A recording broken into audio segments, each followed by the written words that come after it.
Yeah, that green screen stuff you've been doing is really cool. That was cool. I mean, I need a faster computer to do it right. Like I have the software, I have the technology to do it, but I was I was thinking about it right before I got robbed. I was like, oh, Yeah. am I going to drop like $4,000 on a new computer that's fast enough to render that stuff at high speed? Because it took, like I'd have to just for that little short thing. I mean, yeah, I'd have to let that render overnight. Like that took like about like 6 hours or something to render. So Yeah. Like what if you bought a high speed computer, like how long should that take if you had the right computer for the job? well, it's just how fast is your computer? It's like Yeah. it could get much faster. Like it's. I mean, this stuff still takes a while, but I mean, obviously, whoever's doing it at Industrial Light and Magic or whatever is running something a little faster than what I was running. So Yeah, fair enough. yeah, but that it's yeah. I mean, it's fun. Obviously, that has all kinds of cool possibilities to it, and then. Mhm. I've been messing with Blender, which exact same problem. Like I need the same computer for both of them because What Blender, like, yeah, what's Blender for? uh, actually making 3D environments, Yeah. so or whatever in 3D. A lot of the animations and stuff are based off. You can do Blender, or then there's the expensive one. It's like Cinema Max 4D, and that one you can do pretty much anything in. But even Blender, I mean, you can make an entire landscape and buildings and all kinds of stuff, and then shade it and have magic light and then water that moves like the sea. It's pretty Wow. amazing, but the learning curve is it's very technical still. And so you just sit and watch YouTube videos like, how do I do this? And so like that, I think you might have seen like for that single whatever I did the meditation thing, Yeah, that was uh, cool. the video for it. That I rendered that water in Blender. Like there's a glowing sun in the center, and then the water like going forth. And there was some fog over it. Like I did all that in Yeah. Blender. So if you can, like I've seen actually, you can do green screen. You can blender an environment and then green screen yourself into it. So like, it's a straight up Crazy. special effects shit. Like, so this is the stuff that like I would have loved to have done when I was 15, but like we didn't have computers that are that fast back then. Like now it's like for a reasonable amount of money, pretty much anyone can do whatever. Yeah, it's Like it's and interesting because that shit was unattainable in the past. That was only people in Hollywood could do it, but the average person, pretty soon here, average people are going to be able to make 4K cinematic. We're going to be able to make Lord of the Rings on our smartphones. yeah, it's just time. It's just time. Yeah, I mean, it's like you have the power to do a lot of it right now. I mean, even like with this camera stuff and the lighting and everything, like when I was like everybody thinks Instagram, like, like maybe I just started taking pictures for Instagram, but no, no, no, no, no, no. I was doing this when I was like 15 years old with like doing self portraits with like hot lights, like from like Home Depot. And, like you put them up on the, like they were so hot that they'd like melt plastic if you put it too close to them. And, and shooting on actual film. So then I'd have to run down to like the drugstore and do the 1 hour developing to get my 36 pictures to see if I got anything. And Yeah. so I've been doing this for forever. And then it's like professional lighting was like hundreds and hundreds and hundreds and hundreds of dollars. And now it's like I can get something off of Amazon Prime for like, like $120. Mhm. It's almost everything is handleable, even these like flashes and stuff. I mean, you saw those pictures I did this morning. I mean, that's a high level professional setup, and it really wasn't that expensive. Mhm. you Yeah, know, I've been experimenting with taking pictures of myself. It's kind of weird, you hire a photographer and it feels, you take all your own pictures, correct? almost all of it. Yeah, I mean, I have worked with photographers before, but most of the stuff you're going to see is Mhm. me. I could run my camera uh, remotely with my phone, so I can see what the camera sees. I can hold the phone, set up the shot, and then just run it on high Yeah. speed, and I'll take like 1,000 pictures, and then like one of them will be the cool one. You know, like it's I'll just have to go through all of them, or with the flash thing. Then I'm doing it. I'm still setting up by my phone, but like it has to be one at a time because of the flash. But so it's a little harder to get the perfect one. But yeah, but go on. What were you saying? Oh yeah, I think I have the same kind of thing. I haven't set up the app for my phone yet, but yeah, it's crazy just how much effort goes into it. And before, I felt a little weird. I've always been I used to be in a band back in the day, like in my early 20s, and I always felt a little weird taking pictures either of myself or people taking pictures of me. Right. But, as I've gotten older and even talking to like Tanner Guzzi, it's like, you should care what you look like. You should put effort into your aesthetic, and people, I don't know, you'll see a lot of dudes in the men's development space, whatever you want to call it, that don't seem to really get like the branding aspect of it. But that's like, I don't really know anyone, and this isn't to like shit on everybody else, but I don't know many people who actually put effort into their brand as much as you do. Like I don't see anybody messing around with, taking 1,000 photos in some cool location in the desert and doing, that's something that, we talked about in the last podcast we did, the importance of art. And I think a lot of dudes in the men's development space, they're a lot of conservative, they react against the degeneracy of modern culture. And then they become very rigid and they become, like, and I don't think like being rigid and conservative necessarily is conducive to creativity. No, it's not at all. They can't create because they're prudes. Like prudes don't create. That's the problem. And that's kind of why we lost culture, because everybody's like, that's who knows, maybe we should talk about this in the podcast, because then that's getting onto the stuff. But yeah, they can't create because they are too afraid of stepping outside of boundaries and dealing with like the Dionysian and the art requires you to really access humanity and do something experimental and like try things. And if they're only worried about rules, they really can't do that. And it's like, this morning, I took like a mass of pictures all morning, and finally I got two of the classic poses. I finally figured them out. Like, oh, this is how you do it. There's a certain way that you do it, but that takes a lot of messing around, But I think it's, you'll see it at the top level. They pay people to do it. I thank you that you think mine is good. I do a lot. Mine is very creative. But then once you go up to the next level of the bar, then you have like John Lavelle with a professional film crew following him around, making him look like he's on NCIS or whatever, it's fair like, enough. That's a level of the game. I wish I had a film crew and same thing. You see Jordan Peterson and stuff like on a podcast, they have all that. They have that room rigged, absolutely when he walks in. So, but it just takes effort. It's just leveling up like everything else. Just so you're aware, I did hit the record button, so we're just technically in the podcast right now. If you're cool with that. Okay, all right, all right. I wasn't sure. I thought we were pre. Yeah. Well, I made the mistake of not hitting the record button in the past, so I just hit it as soon as the guest comes on, and then I just find a place to kind of just make the cut and then start. And then I just do an intro after. But yeah, cool. to get back to the art discussion, that's something that I was thinking about this morning. Because, I wanted to have this conversation with you. I played in a punk rock band. I produced music. Like that was my thing. I came from the arts world, and now I'm in this weird, it's kind of weird. I would never have guessed that I would come into this, men's development space and be more conservative minded. And, but since I did come from the arts world, I kind of get that there needs to be a little bit of chaos. There needs to be, you can't be, tethered to I don't know if like tethered to a framework. I don't know. It's a balance of being like tethered to a framework and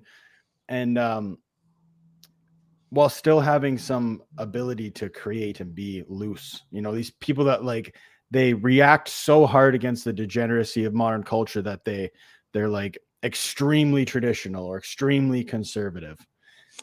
Yeah, well, they get to the point where all you have is no. Like Yeah. that's all you're selling is now no. Mhm. There's no yes. They're like, what is beautiful? Like old statues, pictures that I found online of old statues. Oh, you Yeah. mean naked pictures from ancient Greece? Yeah. Oh, okay. Like of people who drank wine and partied and had prostitutes and all kinds of things. So oh, really? That's that's what traditional is. Okay. Um, it's a very strange thing. I think in America, especially, we have a very like you think about like Catholic Europe, and they have all these weird festivals that are like wild and like they were very much in touch with, I think, this both sides of the Apollonian and the Dionysian, and realizing that there has to be a mix because we are Mm. people, we're humans, we are animals, not whatever imaginary like pure and refined person Yeah. that they want to be. I mean, they want to be Ned Flanders, and like no one wants Yeah. to be like Ned Flanders. No. You don't get it, So yeah, there's this very. I think you're in Canada, and obviously I'm in America, and there's two sides to America. There's all these people who came to America and North America, really, uh, seeking an adventure because they were seeking opportunity because they had nothing in Europe, and where they guys wanted to start big businesses or become cowboys or find the gold, and all these adventurous characters who lived adventurous lives. Mhm. And then you also had the people who came over because Europe was too spicy. Like there's the Puritans and the Amish and this very puritanical culture is also part of North American culture. Mm. So it's like the wild frontier life where you had prostitutes and brothels and all kinds of stuff. There's that happening, but then there's also this like mayonnaise is too spicy kind of culture that comes from Europe. That all these people were like, she's a harlot, she showed her ankle. Yeah. And there has to be a balance between those two. And I think that the reactionary, obviously reactionaries react and they swing the pendulum in the complete opposite direction, and they create a very inhuman environment as well. Mhm. And yeah, you don't necessarily want to raise kids beside a brothel. Not ideal. Fair Uh, enough. not ideal, but you have to also understand that there's there's things in society that have always been there. Mhm. They call prostitution like the world's oldest profession for a reason. It doesn't go away. It doesn't go away, and you have the same thing with like alcohol. Like, okay, well, people have been drinking alcohol since the Epic of Gilgamesh. They're drinking beer and having temple prostitutes. I mean, like it's there's this really long history of what humans do, and you don't have to do all of those things or have them around all the time, but it's part of the big human experience. Mhm. And I think you can't just react, like just say no to everything and then still create a beautiful ideal, because that's part of us. Our dreams, our unconscious world is drawn from all of this chaos and darkness and whatever. I mean, we it's our job to put it in order, but it's also our job to interact with it.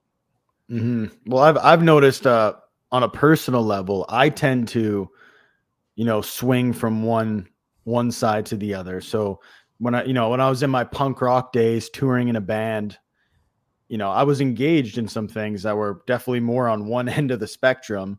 Right. And then, you come into the last 2 years kind of, engaging with this men's development space and being introduced to these ideas, like, then maybe I swung a little bit too far to the other side. And now I'm at a place where I'm kind of making my way back, but just trying to find where the balance is, and I guess that's an individual thing. But, I'm even finding myself kind of I don't know what the word is. I'm just feeling a little bit, I listen to a lot of these guys in the manosphere men's development space, and I'm just like, I kind of get annoyed almost. I'm like, oh, you guys are like, I'm seeing issues in it now. Like, and I'm kind of like making my way back. It's like, I don't know if I want to be fully associated with way over here. I'm just gonna kind of make my own thing in the middle. I'm still No, figuring that. yeah, that's good to hear. That's good to hear because I think there's been a really big push recently in the men's development space. Like, everything is everything I don't like is a demon. Everything is degeneracy, and I mean that's the degeneracy. I think is a ridiculous thing to say. I get it, but it's the way that feminists use misogyny and toxic masculinity. And it becomes a catch-all for anything that I don't like. Fair enough. Fair enough. Like anything that I don't like is degeneracy. And on the far other end of the spectrum, I read a book many years ago about like S&M or whatever, which I was doing research on it. But there's a saying in that community, like someone who's kinky is someone who's kinkier than you.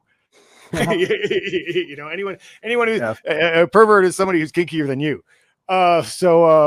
Makes sense. We all have those boundaries, and then and it's really easy. And I think this is, and I've railed against this many times in the past. It's very easy to brag about your purity when you're very young and haven't done anything. And that's a lot of these guys, and then I'm better than you because I'm not doing anything. Well, you actually haven't lived a lot of life either. It becomes like a way to brag about it, or maybe you haven't had a lot of opportunities, because there's also, it's very easy to brag about that. I'm pure and celibate. You're actually just not very attractive and socially awkward. It becomes, and the guys who have problems in that area are going to be attracted to that kind of mentality, because it gives them some. Everybody's looking for something to brag about, something like, I'm better than you because I do this. And it's so easy online because it's just virtue signaling. Like, I hashtagged this thing and shared this meme. That means I'm better than you. And it's like, well, what have you accomplished in life? Why are you better? I mean, I know a lot of guys who are legitimately better than me, in really any metric. I mean, it's being an author in this space for a long time. I've got to meet some really accomplished dudes, and but they have legitimate, tangible accomplishments. They just don't have, this moral virtue signaling accomplishment that, like, oh, everyone else is degenerate, and saying that makes me cool. Saying that makes me better than them. I'm a hero fighting the war against degeneracy because I shared a meme. Yeah, that's very true. It's kind of funny because, a lot of guys in the space will shit on virtue signaling, but then they also have their own brand of it. Sure. And it's one of those things. It's like LARPing or virtue signaling. It's like everyone can accuse everyone else of that at some point. But I try to be as authentic and honest as I possibly can. And that's partly my personality anyway. I am really not even very good at lying. So like I kind of suck at that game, and maybe that's my narcissism. Like, I don't feel like I should have to, but I don't. So I try to be above board, and I probably make less money because I'm like that, but I still like myself, so that's good. Well, that's, there's a temptation just to kind of, say things that make you blend in with the cult. That's when you start censoring yourself. I know you've written stuff about that, or you just had some content about that not too long ago, where you talk about, you're in a certain circle and you kind of censor yourself around them. Yeah. And that's, that's easy to do even in this space. And one thing I've noticed in particular that's kind of made me really like question what's going on and see some of the different factions within the manosphere, men's development space. I don't know what you want to call it, but it's like a lot of these, like, let's take like the red pill guys. Right. A lot of it is just they're not challenging each other. Like, if they'll have these round tables, and it'll just be everybody kind of, it's like a circle jerk. Everyone's just being like, yep, and that's why we're right. And this is, and no one's challenging the ideas. And and a lot of these guys won't even bring on people to debate their ideas and stuff like that. And I have a problem with that. Like especially like the red pill stuff. And then you have a lot of guys that are watching this content and just, they're almost being like, I don't want to use the word like I wouldn't use like the word like radicalized, but maybe, they're becoming hammers, and everything, when you're a hammer, everything looks like a nail. So if they, Right. it's like, this is the reason she left you, and hypergamy this and hypergamy that, and blah, blah, Okay. blah. Yeah. Everything's through this lens. And it's like, it's like the same people who say, oh, it's because of the patriarchy and blah, blah, blah. And it's like, then they see everything through this lens. It's the same shit. And if you're just seeing life through this specific lens, and you're not allowing for open discussion, that's just as problematic as the people. I just used the word problematic. I take that back. No, that's fine. It is problematic. That's problematic. Yeah. But it's just as shitty as the people over here that are being like, this is because the patriarchy and racism and blah, blah, blah. It's like, I see the same problems coming from the other end that's supposed to be, fighting against that. Well, the easiest thing you can do is find a single solution to every problem. And that's the trap of the kind of thing you're talking about. They find a single solution for every problem, then that explains the entire world. And that's not actually what's going on. That's not an accurate description of the world. Mm-hmm. And so they get themselves, but that's so easy though. It's like, if you could just backtrack that, and then nobody who you like has to take responsibility for their actions. Because if they did something bad, then it's the bad people did it. Yeah, it's like feminism is like, it's on this side of this, the men's development space. It's feminism is the problem. Feminism ruined everything. Blah blah blah. Yeah, I mean, and I've it's not wrong, but I tend to I do think that women changing roles in society is probably the biggest social shift that's ever happened. Mm-hmm. To the extent that we're at, it's changed all of human social organization. And, you can blame the ideology of feminism or whatever, but that is a huge change to the way we've been living since we were monkeys. Mm-hmm. And so we're not really designed to operate that way. Mm-hmm. And that's one of the things that it's been really bugging me about this whole, because there's a wave of religious stuff that's happening right now in the men's space or whatever. Now the solution to everything is Jesus this month. And it was sunning your balls last summer, but now it's Jesus, and it's the same damn people. And so there's this idea that that's going to solve everything. And really, the masculinity space, I came into it and it was all about evolutionary psychology. And that's, a lot of the way of men is actually based on evolutionary psychology. Mm-hmm. And it's pulling from, how have humans always behaved without this moral framework, or without, the biblical thing or whatever. Let's look at what this human animal does. And that's how we found a lot of this stuff is, that's where hypergamy and all those kind of things came from. Well, what do women always do? And what do men always do? What makes sense from an evolutionary perspective? And I still draw from that a lot because it makes sense. And the thing is, it's not race-based. It's not culture-based, because it's stuff that's literally, always been true. And so I think that, there are some basic truths about human nature that you can find in there. But then, when you make these big blanket statements, like in terms of always, whenever you're saying always with people and their behavior, you're probably lying. There's a lot of variation in humans and in the way they behave. And sometimes that's the other thing with the really traditional stuff and the really, the red pill stuff and whatever. They have a lot of rules, like never do this. This will never work. Well, I've seen people that made it work, who have happier, better lives than these people who are preaching this. So I've seen people have really unorthodox relationships that I don't really like from my ideology, because I have an ideology, obviously, that I don't like to see women doing aggressive sports. I think that, and I especially don't like to see them doing it in a mixed space, because I think it actually kind of destroys the male social environment. Yeah. And it's like, it's not even a problem that women are doing it, but it's more like, I don't want to ever have to see a young boy especially who's not developed yet, have to fight a girl. Because that's going to mess his head up. Like that's going to mess his head up in a lot of ways. I mean, some guys just deal with that. I mean, a lot of the guys who are like the smaller guys, especially in jiu-jitsu and stuff like that, they get paired with the girls a lot. And that's not why they're there. They're there to fight dudes. Yeah, they're there to be with the boys.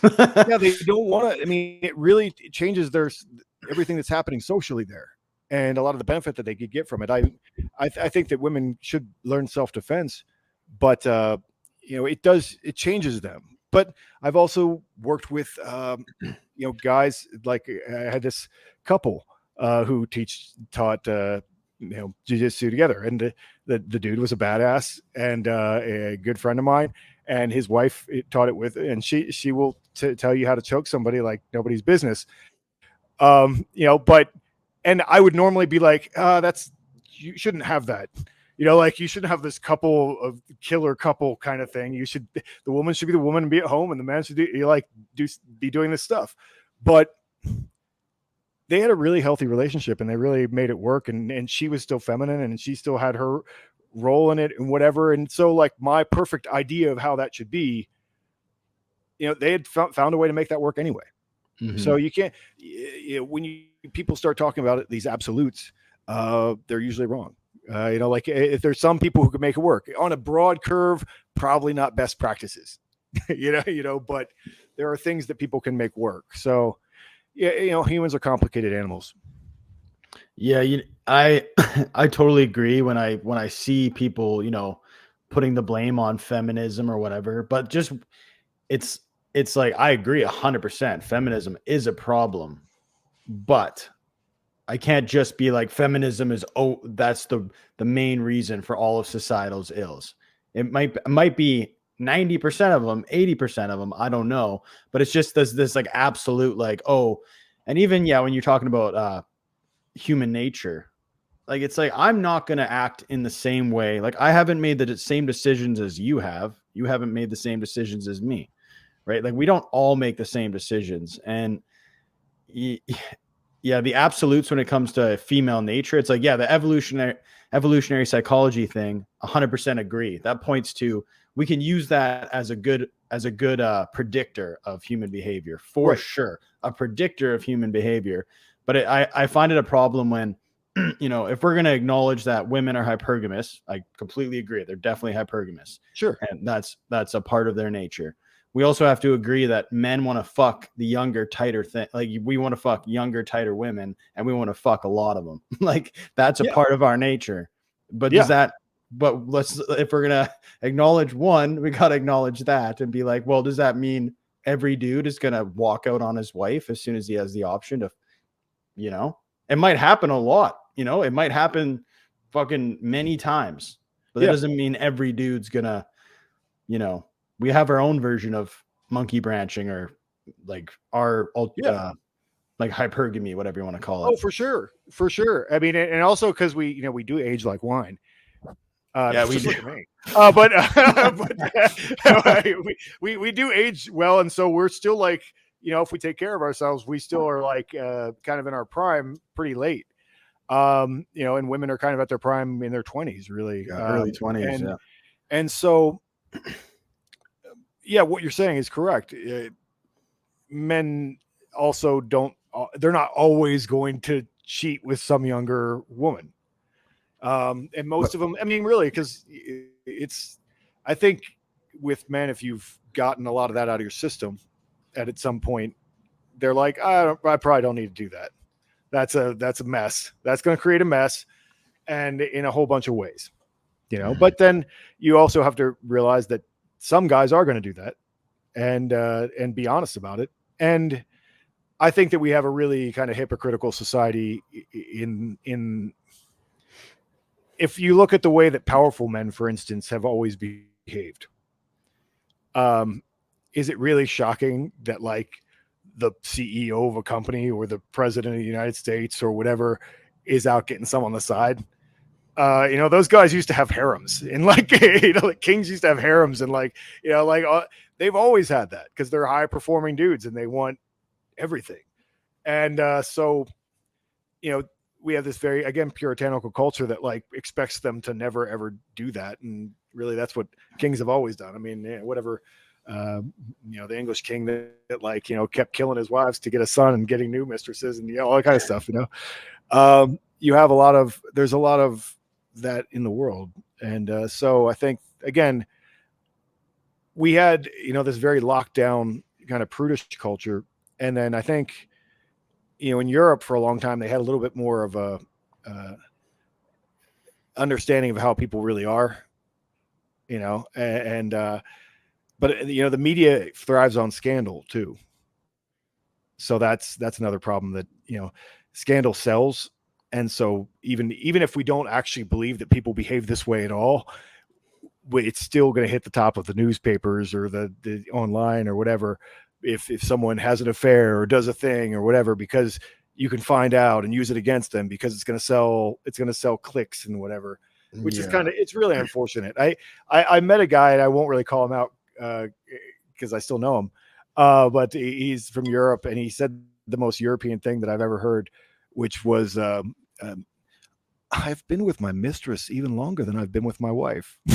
And I'm like, he's with his wife for like 20 years. He's with his mistress for like 25 years. And that's the most European thing I've ever heard. But like, the dude's not like a scumbag who's out there like, has a problem where he's out there like chasing girls all the time and whatever. I mean, he had a family, he just had a mistress on the side. There was an arrangement, and it was taken care of. And and that's probably how I would. It's kind of is how I run my life, actually. But you work some stuff out. What's going to work for you, So it's just very, like you said, all these absolutes that people are throwing out there, and just like you said, blaming. You can't blame women for feminism. Yeah, I mean that's the tricky thing too, and you can't treat them all like they're terrible people. But on the other hand, the conservative side of it, they tend to be a little blind. Like you have guys who got married 20 years ago and, have never operated on Tinder and seen what that is. And then they're not dealing with the world that these young guys have to deal with. Yeah. It's the girl that he's might be dating has maybe had sex with 30 dudes. Yeah. And that's not that uncommon.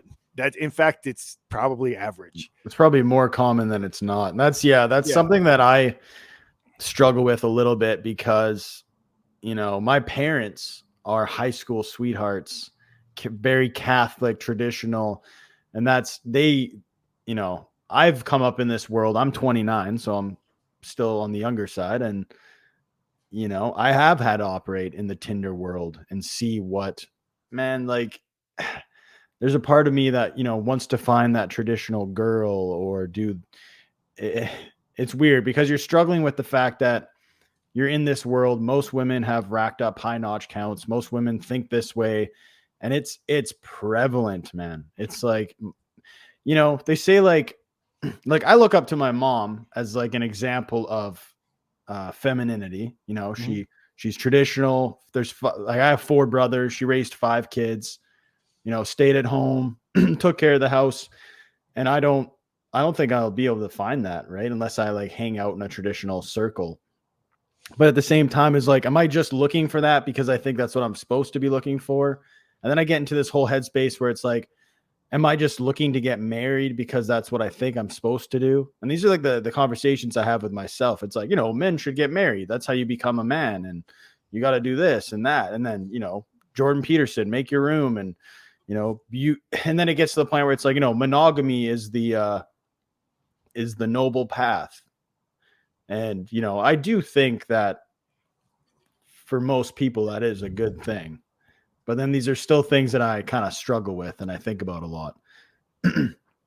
Yeah. I mean, if I had to say not what is right for me, but what is right for most guys and guys who I like and who I see the need for it, is that, like one of my oldest friends, I'm like, I would love for him to just get married.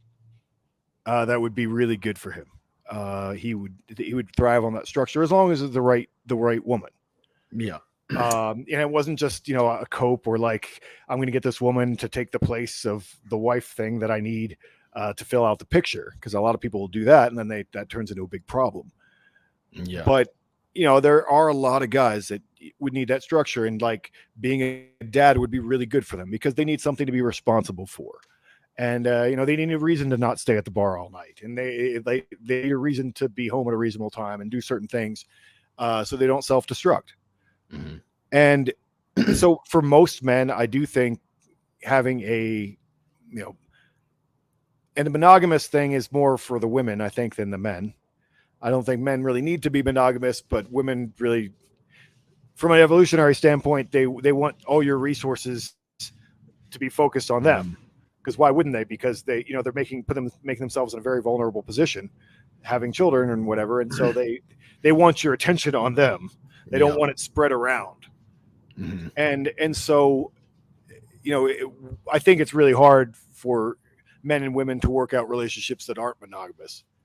Because there's a lot of jealousy. I think that's very natural. It's very territorial. Like straight up, it's like any guy who, I mean, I'm going to just speak for myself. Any guy who genuinely like is okay with some other dude making his girl come. Like, I don't know, man. Fuck that. I'm out. Like, I'll be straight up. Like, I don't know how guys do that shit. Yeah. I don't think that works for most people. I can see a situation in which it would, and really that's just because he doesn't care about her. Like, that's the thing. Like any way dude that works. Yeah. I mean, I could see like a dude, like, I don't care who you bang, whatever, because he's not invested in her at that point. You know, like if he's really invested in her, then he probably doesn't want to imagine that she's ever had sex at all. You know, like that's the struggle. I think most dudes don't want to hear that. Guys get worked up over people that she fucked in the past, you know? Oh, I know, dude, I know I do, like 100%. Like that's totally normal. And that's a part of, you know, that's a part of evolution as well. You know, like you want to guarantee your paternity or whatever. Like I don't know. I don't know that stuff, like all the ins and outs, but yeah, that's interesting. Like the monogamy thing. And for me, since, you know, you talk about this, like a lot of men are becoming Christian to be perceived as based, or they're thinking that's what they're supposed to do.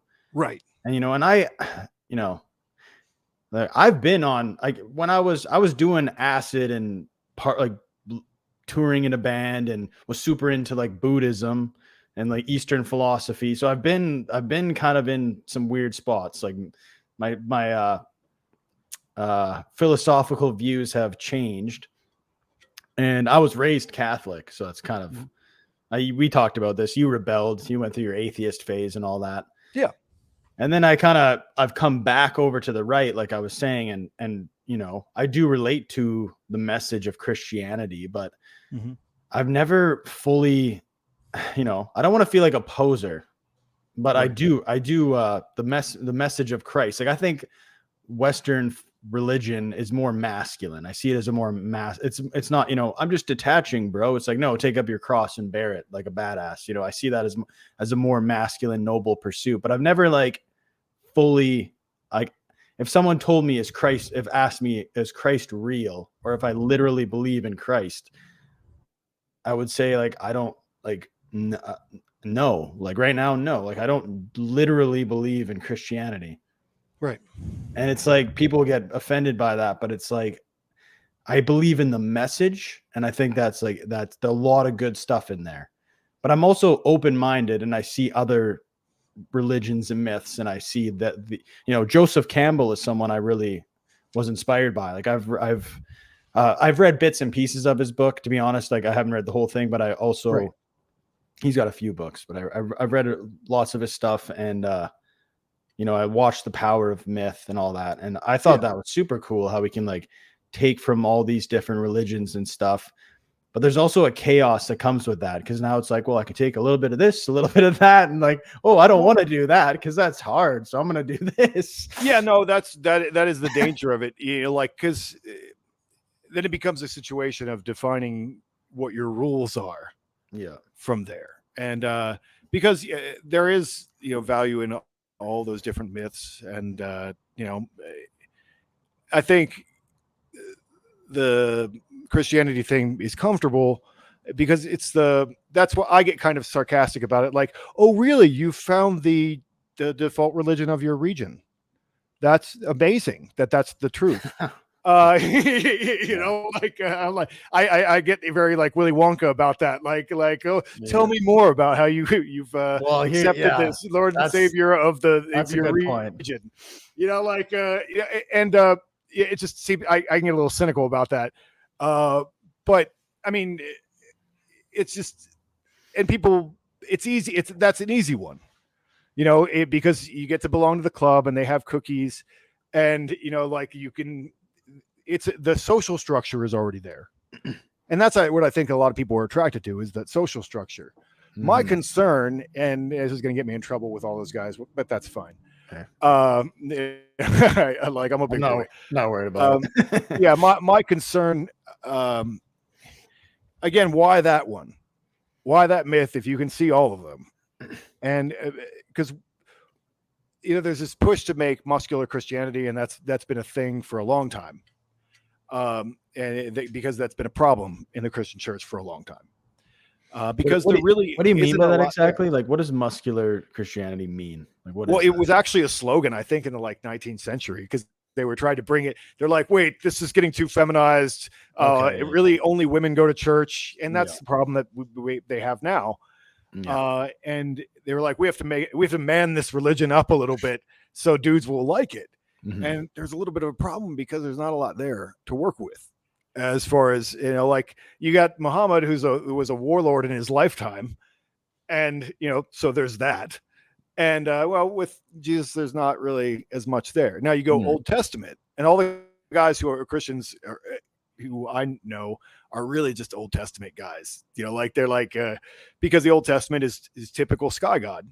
Mm-hmm. It's a vengeful, like, do what the hell I say, or I'm going to send lightning bolts down to like smite you. Yeah. And it's a very strong patriarchal god, and just like all the other ones in the region, he's basically Zeus, and and so you have that. But with Christianity itself, there are only a few stories. I just I roll. It's like, all right, you start the discussion. 1, 2, 3, flip the table for the money lenders, because that's what you're going to say. Because there's only like 3 stories, they have like the times when Jesus was a badass. There's just not a lot there.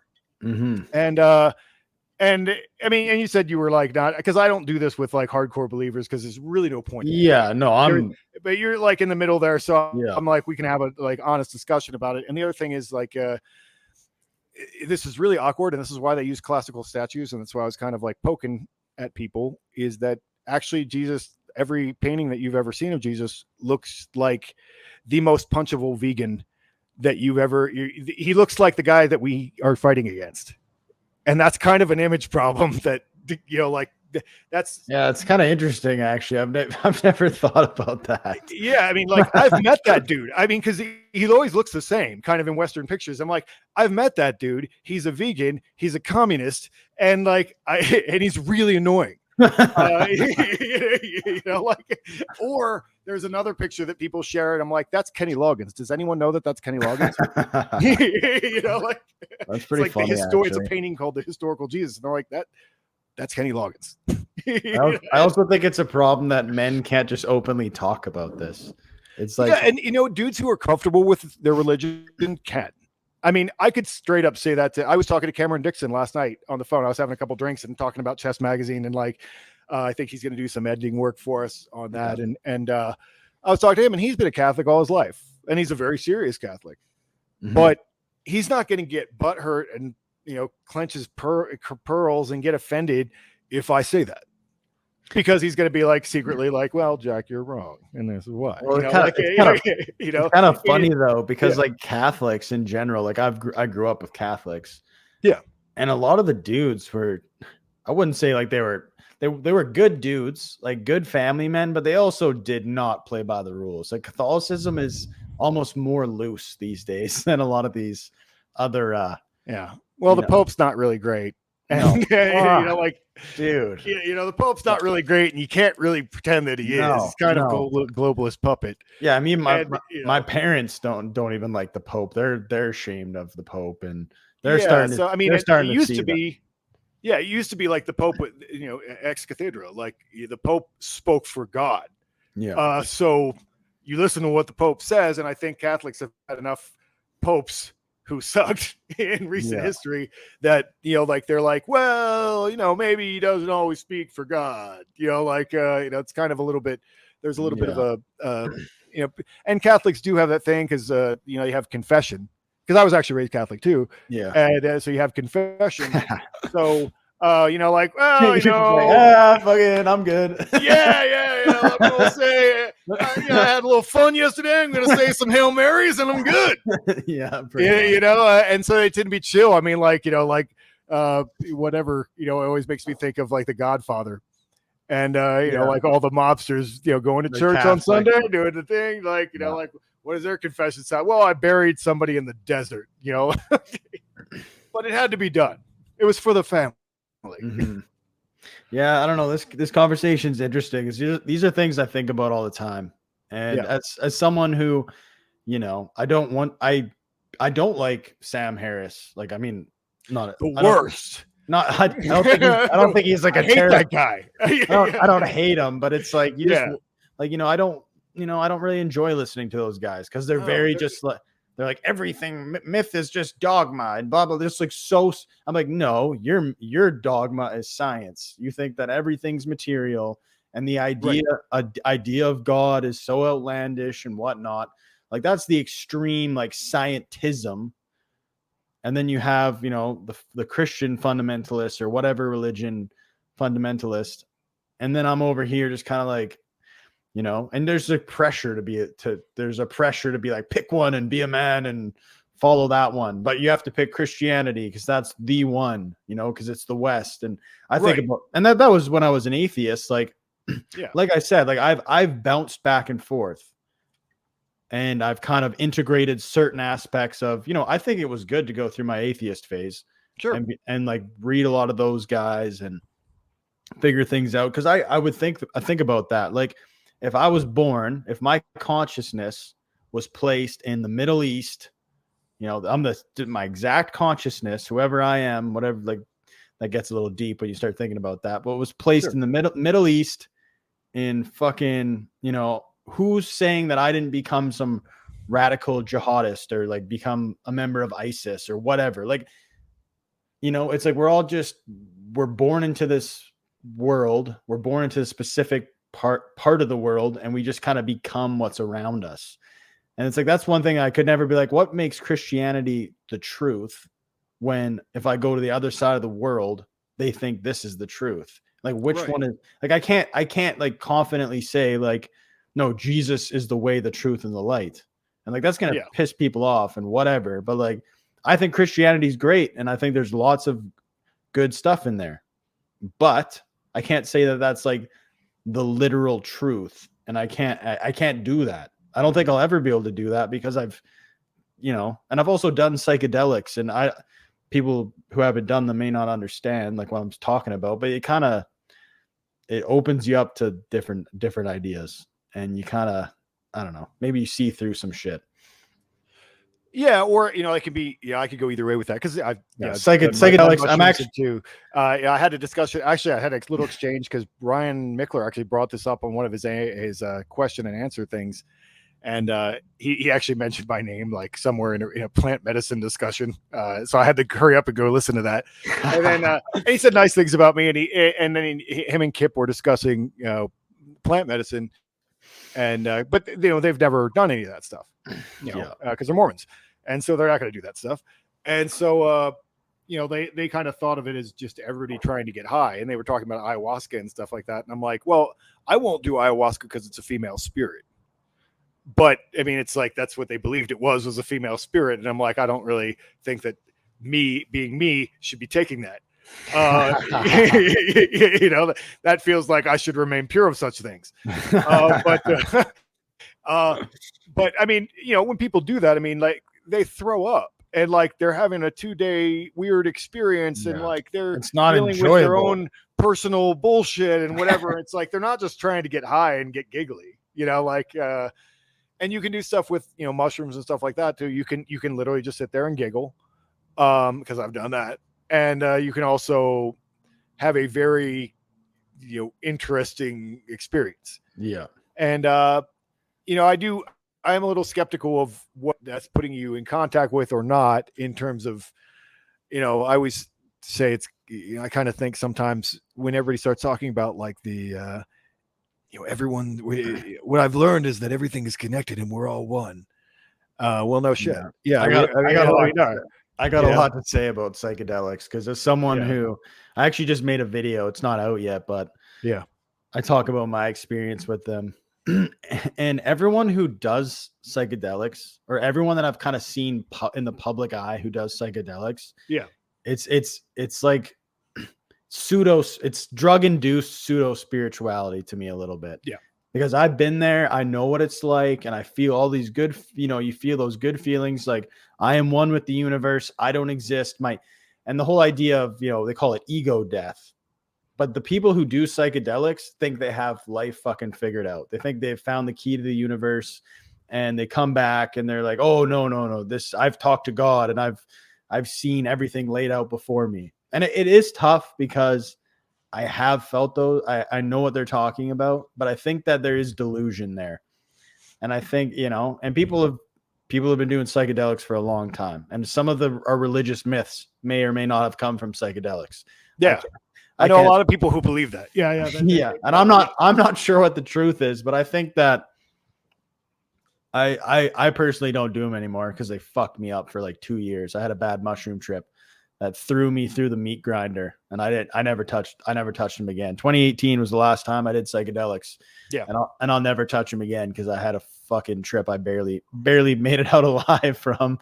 And but yeah, I don't know, man. Like, psychedelics are interesting, but I don't even know how I feel. Like, I personally think that they're a trap, but I still have a little bit of mixed feelings about them, because I have had those deep mystical experiences. Yeah. Well, I think my perspective on them is that you have, again, like layers of like different uses for them, especially something like mushrooms, because you can, I like mushrooms. I haven't done mushrooms in like a year or two, but just because, when am I going to work that into my schedule? Like, you gotta take a few days off after. and well, because it's like when I had Volgang, and that was the place to do that. That made sense. We're out in the woods. Yeah. We're out in the woods. We're doing rituals like that. That put it in a very ritualistic context. And even if, I just took it later than everybody else and just sat by the fire and was giggling while they were talking shit, like that's one thing. But I've also sat in my Odin building, and we all like tripped there on purpose, like we're having this very deep discussion, and it's so we've done all that at different levels. So I know that a lot of people actually use that as therapy, and they're obviously experimenting with that a lot now, because it does rewire your brain a little bit. Mm-hmm. And not always a good thing, though, from my experience. Yeah, well, no, for sure. And it depends what you're doing and why. Like I said, the context is like, as just a party drug, that could go bad. No. Yeah. Like that can get very Charlie Manson too. Like it can, like mushroom can kind of like, I've been in that space, like, because I've been a cult leader. Like I've been like, oh, like all I have to do is say it and they will do it. Like that's a different mushroom trip. 100%. Yeah. You can go into all kinds of different, it's not just like fun. There's all kinds of different mental spaces that you can go to. And that is very interesting. Like, and I've had some really cool experiences that I can remember. But I do think that in controlled doses, and with purpose, people can use them as, like, some kind of, like, you need maybe something to change in your life. And sometimes, I've used them actually where I sat, in the office here before when it still had windows. Like in the office here, I mean, I used to set up the altar, and I've sat here for a while, and didn't take enough one time, but that was my plan. Like I was like, I'm just going to trip balls here with the altar, and really focus on stuff that I need to work on. Yeah. And I think that you can do that, and I've done that in the past out of Ball Gang and so forth. But I mean, I wouldn't want to do that like in a weird environment where other things can make their way in, because then you can have a really bad experience.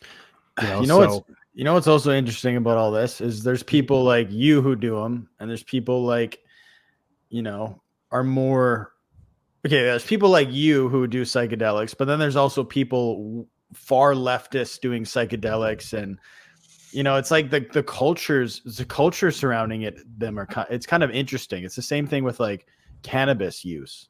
Like a lot of fucking stoners are. It has the worst culture. Like stoner culture is the worst, crappiest culture. That's what I'm saying. Yeah, that's what I'm saying. And like even when I don't use cannabis anymore. Yeah, and it's not like I that was also in the video I made.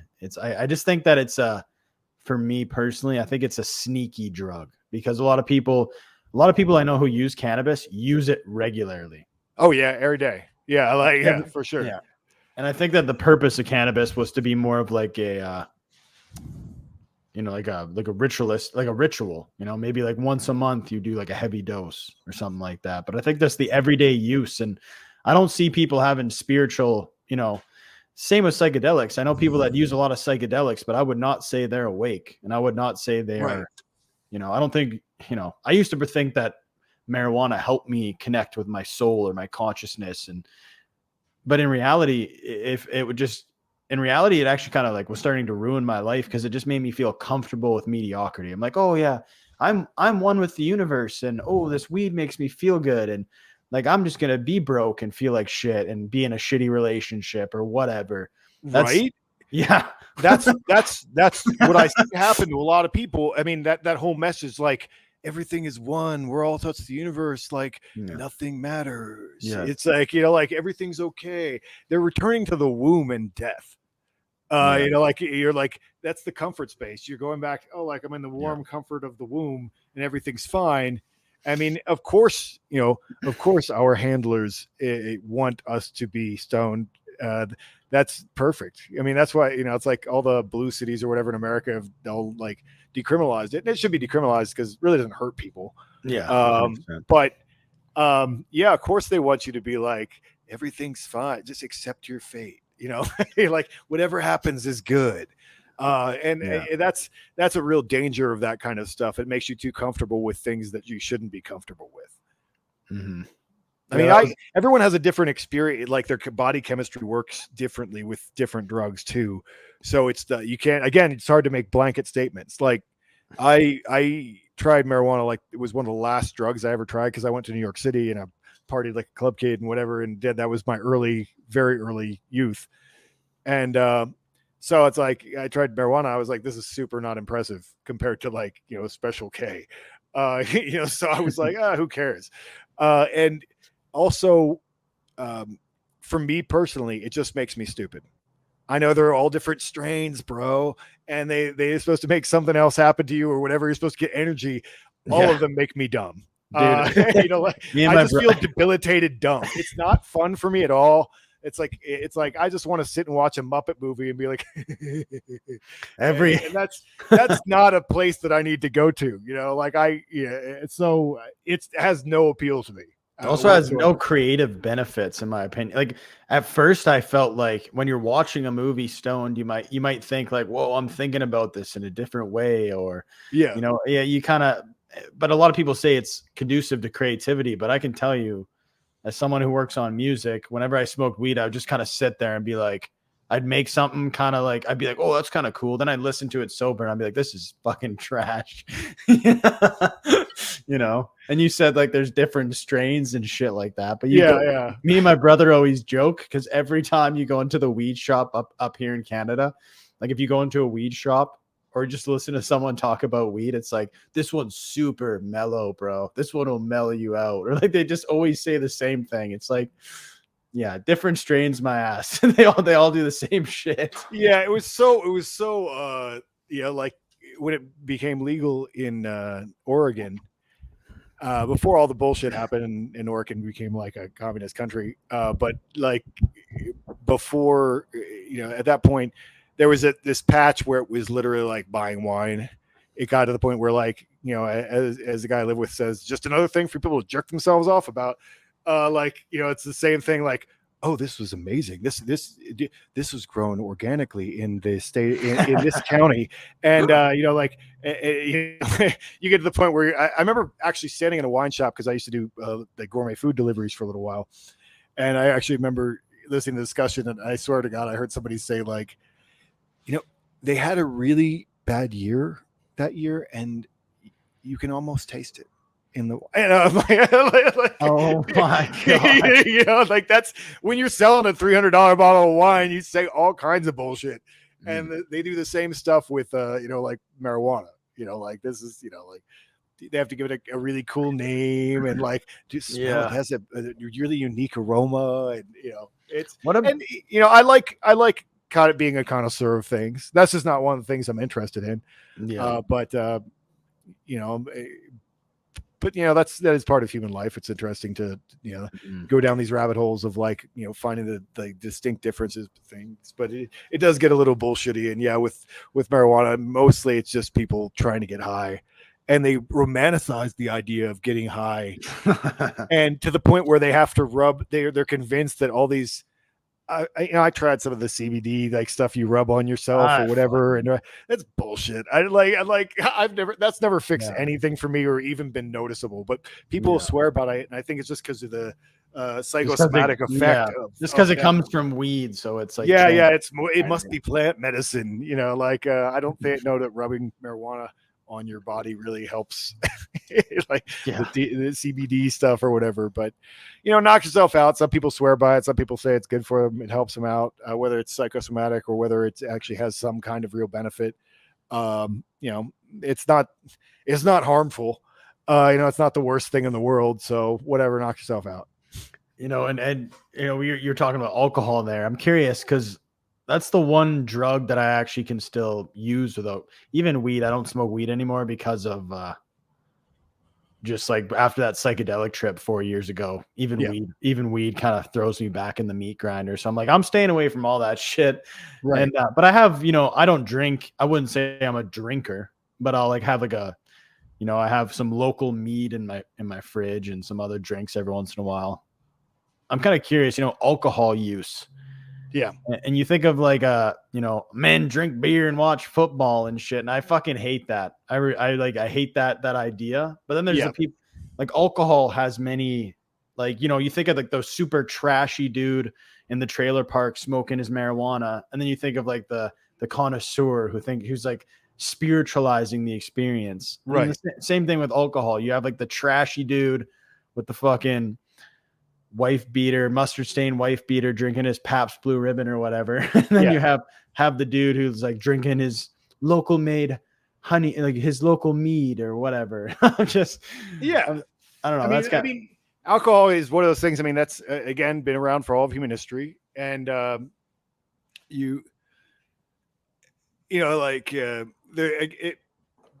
an American thing about it where, like, men in America all think that you're supposed to drink whiskey. And I went through years where, like, dudes, everyone wanted to buy me whiskey. Like, I'll buy you whiskey. Because that's what men like, and you're the manly man who talks about manly stuff. So you must like whiskey. And it took me years to be like, no, dude, I really don't even like whiskey that much. I mean, I'll drink it, like scotch or something with a cigar by the fire. I mean, it has a very specific appeal to it. But I don't want to go out and drink whiskey all the time. It's not that fun for me. I'm more of a clear liquor guy myself, and I like drinking a lot, too much probably. I have to keep an eye on it, but it's I just enjoy it. Like I enjoy it, and I am a little bit of a connoisseur with it. I'm probably not going to just drink whatever crap. That's not my jam. That's how I am with coffee. Yeah.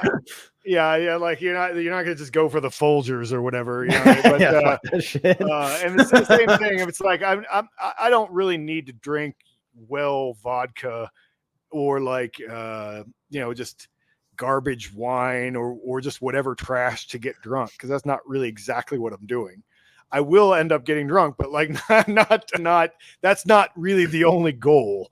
I think I also actually part of it is I've lived with a guy who has been a fine dining waiter for most of his adult life, and so restaurant people drink. Yeah. It's an occupational hazard, and so they drink pretty regularly. Mm-hmm. And so that's always kind of been part of our culture. But I also, got, because he's in the fine dining restaurants, it's like I'd get done with my job and go over and like, in San Francisco and have like, at the big fancy place that he was in and walk in the beautiful wood bar and have, like, oh, a Sazerac, I'll have that. And it would like, wait, like what, like I know a lot of nice drinks and a lot of like, I've tasted the best kind of stuff. So like, that's kind of part of my deal. And it's one of those things that dudes that don't even understand about me. It's become a joke, like that, I'm this Negroni dude, because that's my drink. And it's kind of an expensive drink. And especially if you want to make it at home. And it's like $30 just for the bottle of Campari. And you need like 2 other things. And but that's really all I want to drink. Like that's my drink. That's the perfect drink. And yeah, I'll drink a martini. I like Manhattan. There's a lot of things I'll also drink, but like that's really what I want. A Negroni or maybe like an Aperol Spritz. So and again, I like that. I think that men should, as you get older, you find out what you really like.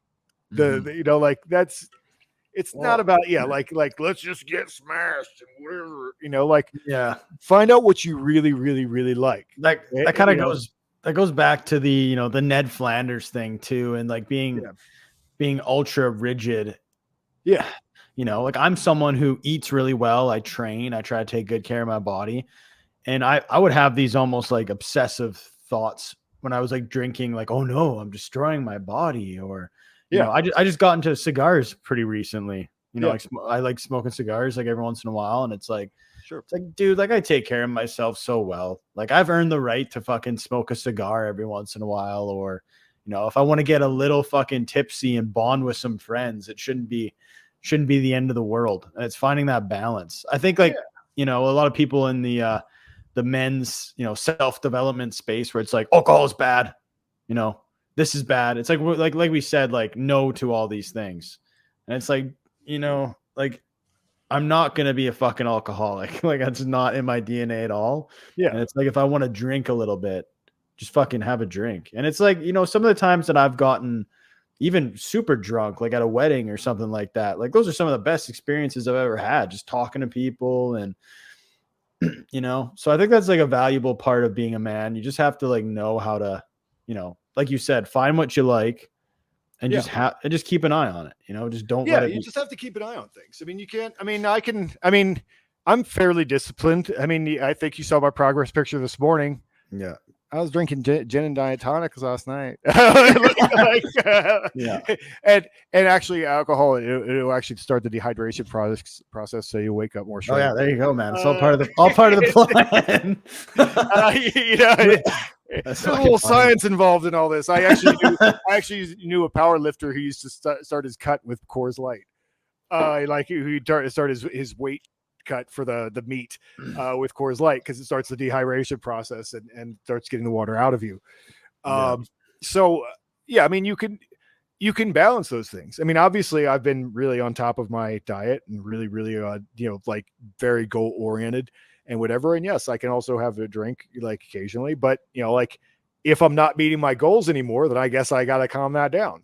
Yeah. What about nutrition too? Like, there's even like a purist mindset around nutrition, like always eat clean and always do this.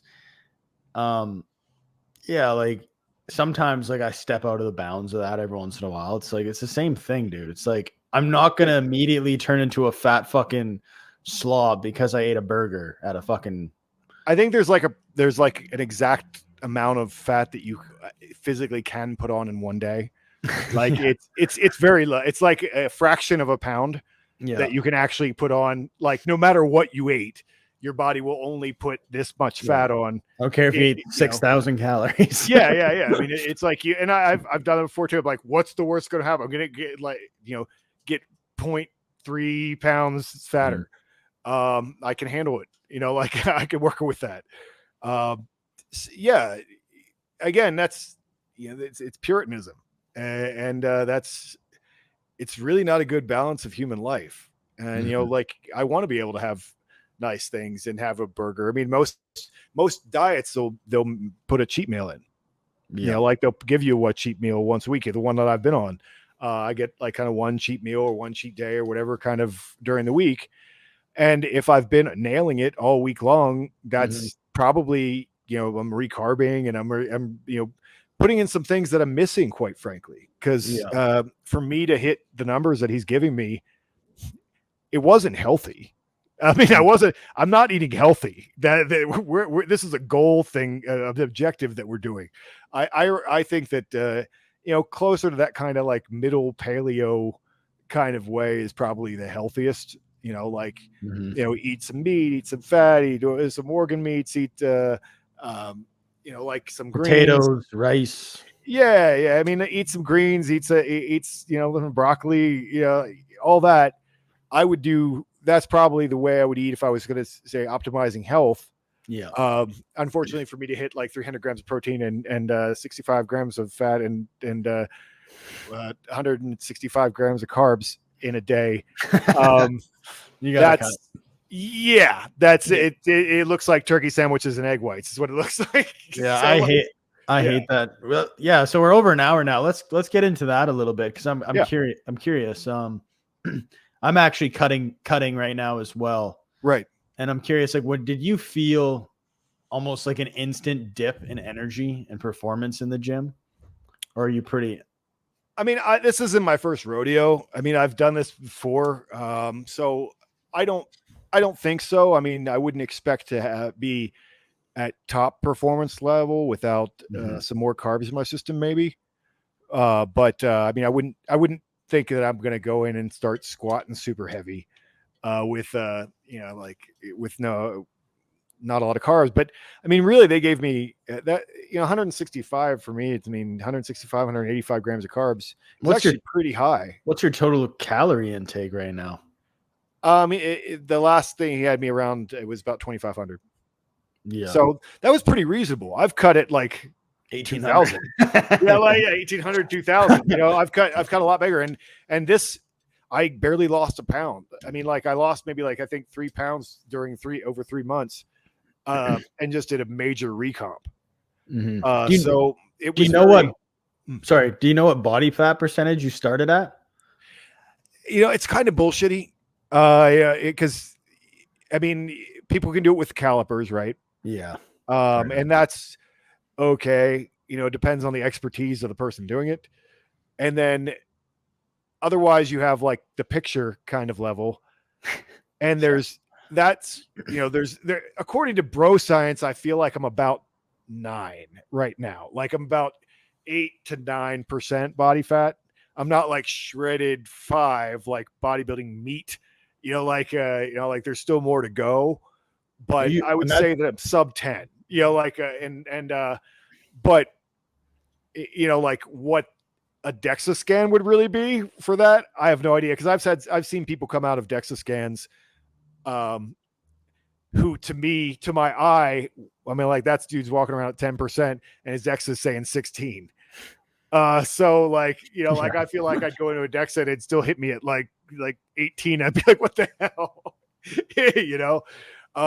So I've never had that done, but so I think it's really hard to tell unless you're really going and having a DEXA scan done. Yeah. Sure. So I mean, it's just that's why we've been doing it. Like, that's why it's been so, I think, important to me to have this coach. It's really just the shame of, like I have to send this dude who's jacked and like like in his 20s probably, pictures of myself in my underwear like once a week, and like you don't want that to be worse. You don't want to be like, oh, sorry, I ate a lot of cheeseburgers and I look like a slob. You know, like you just think that this dude's gonna look at you and be like, disgusting. You know, like, like you want to impress the dude and do a good job. So that's one of the reasons I think that's the biggest thing that, and any good coach will tell you that 90% of what they do is just provide accountability. Yeah. And so for me, that was really a game changer. And then have him, it is interesting. Bodybuilding is an interesting world in terms of like, I have this dude looking at my pictures and, basically like, you're becoming quad dominant. Here, I'm going to give you some more hamstring exercises to do. And I mean, he's looking for the detail. Like, I see that this is more coming out here. Okay, you're making good progress. You're like, he's looking with very fine detail of like what's happening to me, which is kind of an interesting culture. But it was very, very helpful to have that, just that eye, noticing that that eye can see if you had, like if you went too far off diet this week, or if you didn't go to the gym or whatever, that would not come. He could tell from the pictures, which is pretty crazy. So. Yeah. What is your training history exactly? Like, when did you first get into training? I'm curious. I mean, I think that I really had been working out like in the goofy Men's Health magazine, found a workout way for many years, like most of my adult life. I probably had gym memberships. And then when I would say, as I really started to write about a lot of this stuff, I got more serious about the gym. Yeah. I started to invest more in the gym and so forth. And I got this job delivering exercise equipment. And that was really when I really, really started working out seriously, because obviously we're dealing with exercise equipment and carrying it all the time. And so I'm carrying dumbbells and I do farmer's carries was my job. Like fucking milk traps.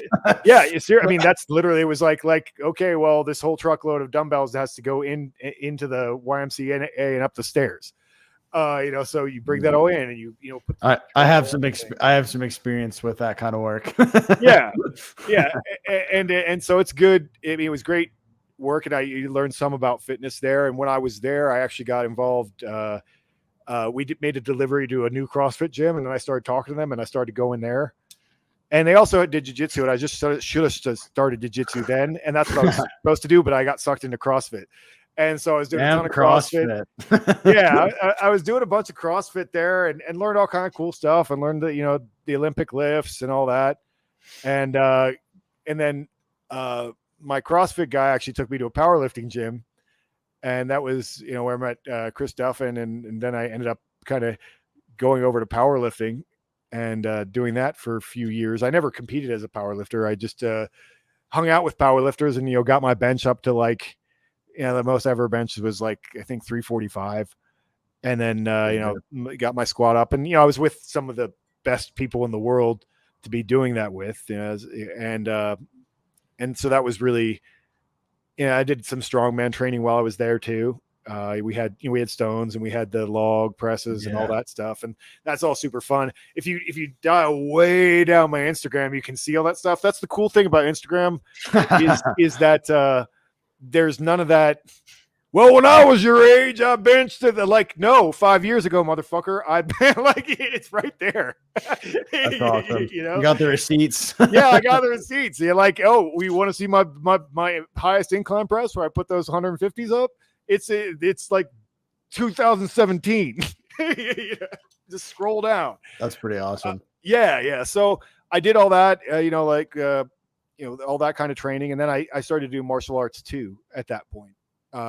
And so I was doing boxing and training with powerlifters and strongman and whatever. And so, yeah, I just did that pretty much that for like years. And, I've got, Paul Carter, the guy we have right for chest sometimes. He's a great guy to follow. His advice is always correct. I've gotten lots of good stuff from him. Mm-hmm. And, his technique advice is always good. And so, I got a lot from him over the years, and he did my diet once. The first time I ever really, really got abs, he did my diet. Nice. And so that was, and so that's a neat thing. And yeah, it's a weird experience because, and I'm going to write about this probably after I get off this podcast call, because those progress pictures were dope. And I don't know. And I'm like, I'm going to post some of that shit today. But I want to talk about it. I mean, I was the kid that like, they don't even have this anymore, but I had to wear, like the husky sized jeans, like when I was a little kid and I go shopping. I was always kind of a thick boy. And so I was never super fat. I never got like obese. Yeah. And luckily I actually have really good skin. I never got stretch marks or anything like that. But, I was always a little thicker and a little bit of doughy. And so to in your 40s, get your abs for the first time is kind of crazy. It's kind of awesome. And then like now, like I'm demonstrably in the best shape of my life today. Oh. Because I took the pictures, it's today. But so that's a cool place to get to. And I was talking to another guy about this recently. It's like there is a thing that happens, like especially if you've been chunkier in your life, that like you get abs for the first time. You're like, why do I even have clothes? You're just like, gonna walk around shirtless. Why? What food? Because it is a weird thing. Because and I talked to Tanner Guzzi about this one day, because he made a comment about my progress pictures one day, and I made a joke, and I'm like, want to see the biggest makeover in the world, because he does that for like style and whatever. Me taking the test shot, I'm like slumping in first thing in the morning with my Crocs on and my like hooded sweatshirt, getting the light set up and getting it all set up right. And then literally 3 minutes later, I'm like, Greek statue. And like that. I mean, it's kind of crazy when best shirt is no shirt. So it's just been an interesting ride, and I think that I wanted to do this for myself. I think more than anything, it's just like, well, I only have so many years to do this. Like how many years you're gonna be and be able to do that kind of shape, be in that kind of shape. Mm-hmm. And what do I want to, like in my lifetime, I want to have looked like that, because we all dream of like, I want to look like that superhero, whatever guy. Yeah. 100%. And I think when I wrote about bodybuilding in the past, I've always, I kind of made the mistake of it being about being desirable. Like that I think a lot of people think that you just work out to be hot, and I can get laid at a much higher body fat percentage than I'm at now, 100%. Yeah. That's not really necessary. I mean, I can walk around at 12% and get laid. I still look good. Like it's not about that at a certain point. It's really about, what can I create out of myself? Yeah, absolutely. And it's kind of it's also exciting because it's, we were talking about men aging like wine. Like I'm 29. So you're like, think about it. Like, even if you're a dude who's like spent his entire 20s eating like shit, not working out, you could pick up weights at 30 and have the best body of your life in your mid 40s. You know what I'm saying? Or you could be in your fucking 40s. Like, you still have time. I think there's this weird thing. Like, you see a lot of like TikTok influencers, these kids that are just fucking sliced and diced at like 19. Yeah. And a lot of people might be like, oh, I'll never get like that because I didn't start young. But at the same time, like, you can be in your 40s in an amazing shape. And like, like obviously like being sexually desirable. Yeah, dude, like women want men that are in shape, period. Sure. Like, they're not attracted to dad bods, despite what fucking BuzzFeed might tell you. Right. But there's so much more. Like, think about like the chronic pain issues and the overall, like, people, like, if they don't exercise, they have fucking issues, man. People like to pretend like weightlifting is bad for your knees and bad for your back. But in reality, training properly fixes all that shit. Like, dude, in my early 20s, I had a fucked up back. Yeah. Like, in my early 20s. Yeah. And now, like, at 29, my back is fucking, I lift heavy things for work and I lift heavy things at the gym and I'm fine. Like that solved a lot of my issues. Oh yeah, well, because you're building strength in your spine and Oh, all the 100%. muscles that are around it, and so I mean, there is a trade-off. Obviously, there are also injuries that Yeah. you can get injured lifting, but you can get injured doing anything, and you can tend to recover quicker. I think if you've not just let your body turn into jello for like 30 years. Yeah, but even You know, even the people who have chronic back pain issues, how many of them lift? right? Yeah. Because Oh no, there was yeah, a whole thing. I think there's I think it's actually there's a domain. I think it used to be at least fixyourownback.com. And there's like a whole bunch of exercises that you can do that it's just really some flexibility crap that like, that some doctor came up with. He's like, actually, if you do this stuff, you're probably not going to have a messed up back. It's other stuff that's making it messed up. And also you can be pretty injured and also pull really heavy weight. Having been in a powerlifting gym, like those guys would laugh at you. Or you're like, oh, I had a herniated disc. I pulled 700 with a herniated disc. Shut up. There's a lot you can do with a little bit of injury. I mean, right now, I actually went to a massage therapist the other day because I guess I moved a nerve. I don't know whether it was from being armbarred or from lifting. But he said he thinks it's actually because, as you lift, your hands kind of go in like this, and it becomes there's flexibilities issues that if you don't keep an eye on, you could create some things. And so I thought I was worried my tendon was going in my bicep tendon. And then that's a surgery that I'm like most afraid of. And it's not the worst surgery, but like, I feel like it's the most imminent, cause a lot of dudes have that happen to them. And, so I always, when I feel that something's going on there, I always get really like careful about it. And he went in and he's like, oh no, your nerve's pinched on this side. And that's why it's really painful for you to do this because your nerve's pinched. And then he moved it back over, I guess, which is crazy to me. And then he just says, give it a few days. It's angry right now. It'll settle down and then you'll be fine. But there's so much stuff that people don't even know about. The point being is that's probably caused by the fact that I get to a point where when I'm lifting that I can't pronate my hand the whole way. Okay, because it starts to go to where this is the furthest point. Yeah. And then you're creating all these kind of chain flexibility issues that like go the whole way up and create all kinds of other issues. And most people don't know anything about their bodies at all and wouldn't even acknowledge that that's a thing. Oh, I'm just lacking flexibility in this space. Therefore, it's causing me pain in this other area that is linked to. Mm-hmm. And it's like people don't even know where their pain comes from or why they feel bad. How would you even know your body if you didn't train? Right. You don't. Watch people who've never trained. It's like you don't know what your lat does. Yeah. Like you to get people to understand, that it does this thing where it brings your shoulders in and it rotates them inside. And that takes training actually teaches you what your body does in a really interesting way. Because people will be like, I don't know how to make that muscle move. Like I know how to make all the muscles move.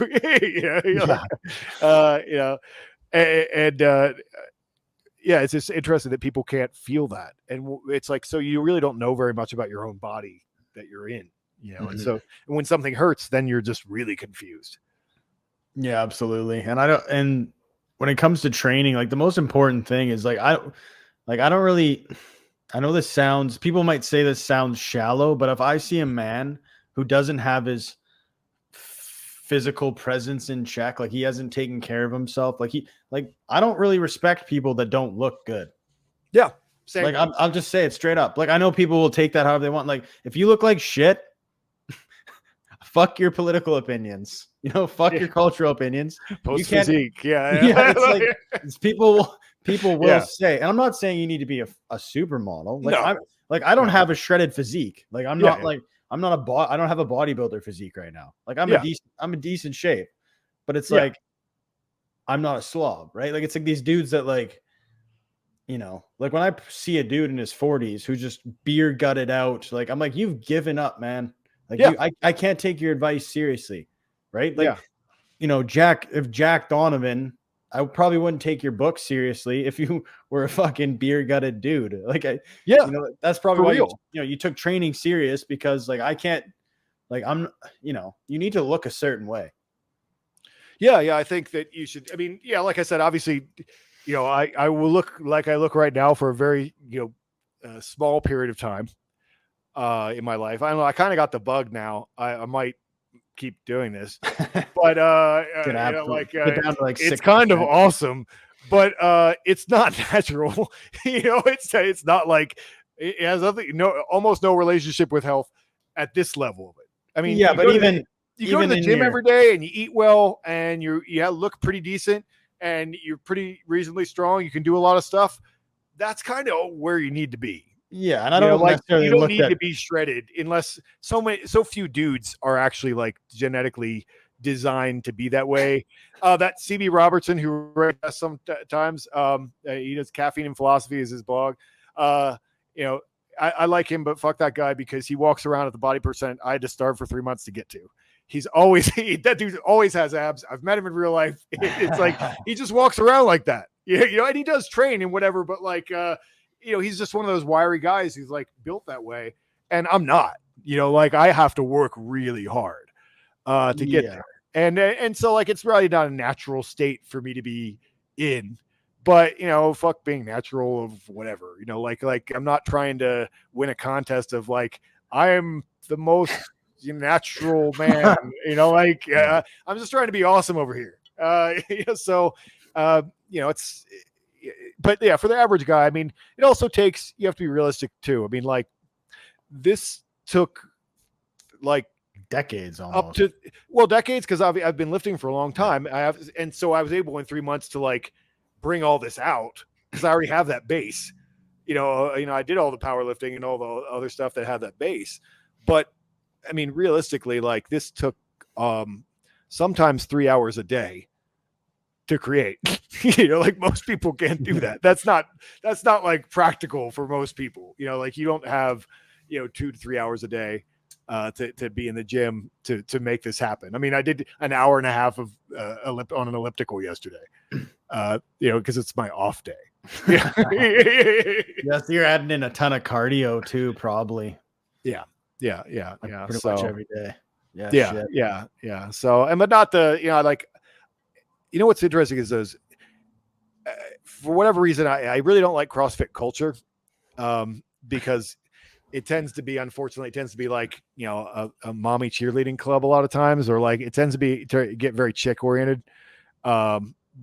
Which is a shame because it doesn't have to be. And doing calisthenics at high speed and in a competitive way is actually kind of awesome.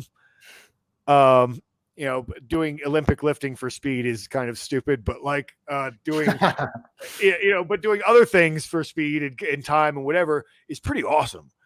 But culturally, there's some problems with it. But those guys tend to look the best.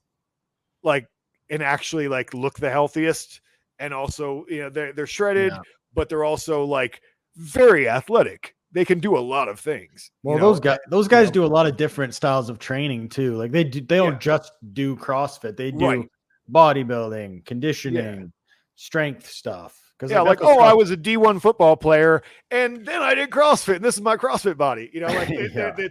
There is a little bullshitty like that too, but it does seem like a lot of those guys actually look, it's overall health. They seem to look the best sometimes. But like I said, I wish it was possible to start a men's only CrossFit gym or like I think that would be a totally different vibe. That'd be sweet, man. Yeah. All right, Jack. Well, we're an hour and a half in. Maybe we should wrap this thing up. If you if you just want to let people know where they can find you, that'd be great. Yeah. Well, I'm on Instagram as at Start the World, and my website is jack-donovan.com. You can purchase the hardcover edition of The Way of Men now. It is on Amazon. I put some a new afterword in that. I will sell some signed copies myself eventually, but I have to order a big batch of them. So that's kind of what I'm promoting right now. And also check out Chess Magazine at chessmagazine.com. We're trying to keep that alive and keep good content there. Oh yeah, man. I appreciate you taking the time to speak with me today. No problem.